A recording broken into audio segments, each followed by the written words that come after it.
All happy men's day. మనకి women's డేకి ఉన్నంత హడావిడి ఇంపార్టెన్స్ మెన్స్ డేకి ఇవ్వం కదా.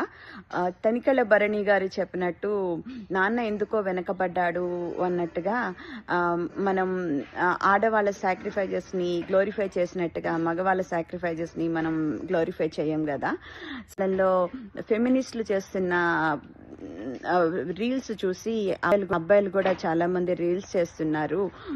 మీరు గోల్డ్ డిగ్గర్స్, మీరు ఏం చేయకపోయినా సరిపోతుంది, మీరు హాయిగా హౌస్ వైఫ్ లాగా ఉండొచ్చు, మేము హౌస్ హస్బెండ్ లాగా ఉంటామంటే మీరు ఒప్పుకుంటారా అని. నైట్ వరకు ఇంట్లో ఉన్నప్పుడు ఫ్యూ అవర్స్ అన్నా మీకు టైం దొరుకుతుంది, మేము మార్నింగ్ నుంచి నైట్ వరకు పనిచేసి వచ్చాక కూడా ఫెమినిజం అనుకుంటూ మాకు ఈక్వల్గా వర్క్ ఇంట్లో పనులు షేర్ చేసుకోమని చెప్తున్నారు అని చాలా కౌంటర్ చేస్తున్నారు.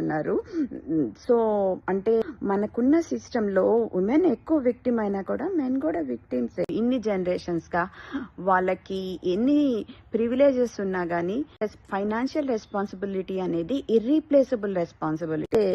మనం ఇంట్లో ఓపిక లేకపోతే ఎవరినైనా తీసుకొచ్చి హెల్ప్ చేసే వాళ్ళకి మనీ ఇచ్చి చేయించుకోవచ్చు, కానీ నాన్న గనక పని చేయలేకపోతే అది ఆక్సిజన్ లాంటిది, ఫ్యామిలీ ముందుకెళ్ళదు. ఒక ఫ్యామిలీలో ఫాదర్కి చెప్పులున్నాయా కూడా చూసుకోకుండా పిల్లలకి వైఫ్కి అన్నీ ఉన్నాయా లేదా అని చూసుకుంటూ ఇన్ని జనరేషన్స్గా ఫైనాన్షియల్ బర్డెన్ అనేది ఫేస్ చేస్తున్నది వాళ్ళే.